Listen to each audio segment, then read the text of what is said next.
Welcome student. तो आज दूसरा क्वेश्चन स्टार्ट करते हैं। एक सेकंड में क्वेश्चन पढ़ देता हूँ।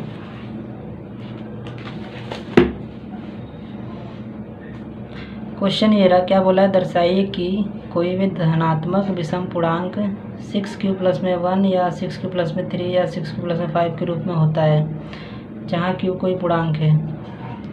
तो इस क्वेश्चन को जरा ध्यान से देखते हैं। क्या बोला, इसमें दर्शाना है आपको विषम धनात्मक पूर्णांक, मतलब प्लस वाले पूर्णांक, प्लस वाले जो पूर्णांक होंगे वो किस रूप में होंगे, 6q में इस रूप में होंगे। तो मतलब ये 6q में 1 और 6q में 3 है। इसका मतलब ये है कि जो भी आप नंबर लोगे वो 600 तो बड़ा होगा ना, क्योंकि 6 में अगर कुछ ऐड हो रहा है तो मतलब 600 तो बड़ा ही होगा। तो मतलब कहना क्या चाहते हैं कि अगर आप 7 से बड़े नंबर लोगे विषम वाले तो हमेशा आपको इसी रूप में दिखेंगे, ठीक है, 6 से बड़े वाले, ठीक है। तो मैं आपको समझाता हूँ क्या बोला है। 6 से बड़े वाले मतलब कि अगर आप 7 लोगे, विषम की बात कर रहा है, सम नहीं लेना, 7 और 9 11 13 ऐसे आप लेते जाओगे विषम वाले, तो वो जो आपका आएगा 6q में 1 और 6q में 3 और 6q में 5 के रूप में आएगा। तो चेक करते हैं ज़रा। इसको आप लिख सकते हो 6 ब्रैकेट में 1 मतलब 6 कम 6 प्लस में 1, ठीक है। इसको आप लिख सकते हो 6 गुणे में 1 मतलब 6 कम 6 और प्लस में 3 6 3 9। इसको आप लिख सकते हो 6 ब्रैकेट में 1 और प्लस में 5 मतलब 6 कम 6 6 5 11। इसी तरह ये भी ऐसे लिखे जाएंगे 6 दूनी 12 प्लस में 1, ठीक है। तो देख पा रहे हो जो 6 से बड़े नंबर है विषम वाले वो इस रूप में आ रहे हैं कि नहीं। ये क्वेश्चन है, देखो ये रहा 6q और इस रूप में आ रहे हैं ना, तो यही आपको दर्शाना है। तो दर्शाने के लिए आप किसका प्रयोग करेंगे, आपने जो पढ़ा है यूक्लिड विभाजन, एल्गोरिदम और प्रमेय का, तो उन्हीं का इस्तेमाल करना है। तो इसमें आप इस्तेमाल करोगे यूक्लिड विभाजन, इसी के आधार पे आपको करना है। ये मैंने आपको समझाया है, क्वेश्चन यहाँ से स्टार्ट हो रहा है ना, जो आपको बोर्ड में करना है। तो यूक्लिड विभाजन आप पहले लिखोगे, यूक्लिड विभाजन प्रमेय के अनुसार, यूक्लिड विभाजन प्रमेयिका के अनुसार। तो हमने यूक्लिड विभाजन प्रमेयिका पढ़ी थी, उसमें अब क्या होता था कि a बराबर में bq में r ऐसे आता था ना। अब यहाँ पर देखो जो b की वैल्यू है वहाँ यहाँ से देखो b क्या होता था, देखो अगर इसको और अगर इन सभी को कंपेयर करोगे तो यहाँ से देखोगे कि b की वैल्यू क्या आ रही है, 6 आ रही है ना, 6 आ रही है कि नहीं। तो यहाँ से b की वैल्यू क्या होगी, 6 हो जाएगी, ठीक है। तो अगर b की वैल्यू 6 हो गई तो इसको आप कैसे लिखोगे, b की जगह 6 लिख दो और प्लस में r हो गया। और r की वैल्यू क्या थी, मैंने बताई थी, r की वैल्यू 0 से या 0 से बड़ी होगी, है ना, और b से छोटी होती थी, मैंने परिचय में बताया था, इंट्रोडक्शन में, ठीक है। तो यहाँ पर अब देखो अगर b आपका 6 है तो जो r का मान होगा वो 6 से 1 कम होगा ना।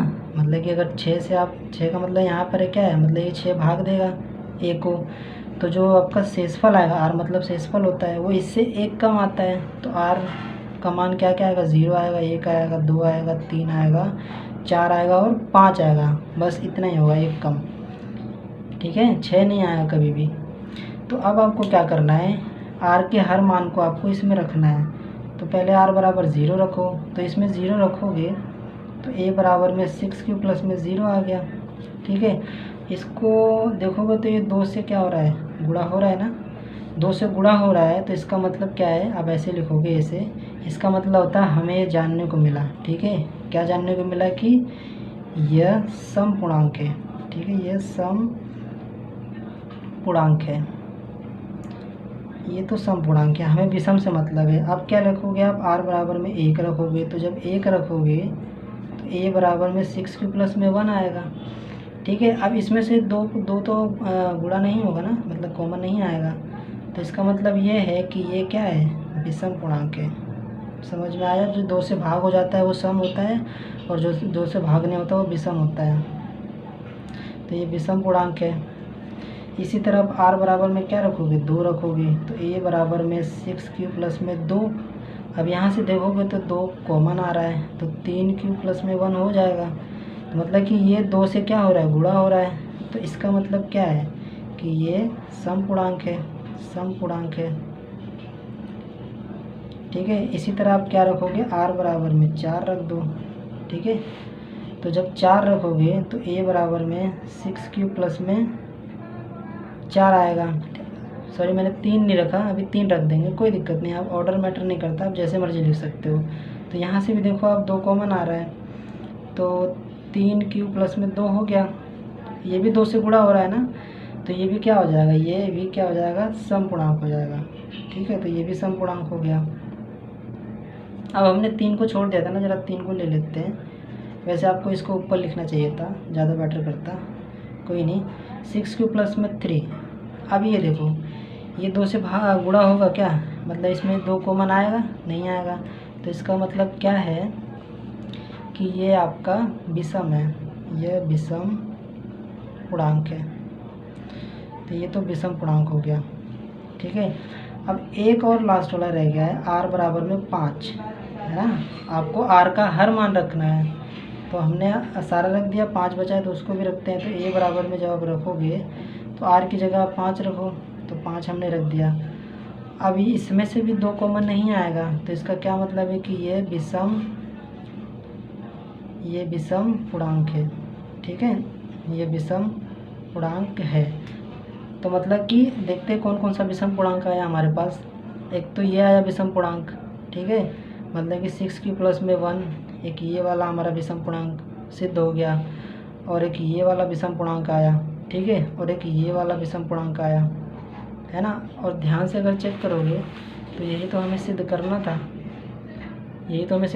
कि 6³ प्लस में 1 और 6³ प्लस में 3 और 6³ प्लस में 5 क्या आ जाए, विषम आ जाए। तो आ गया ना, तो ये आपका सिद्ध हो गया।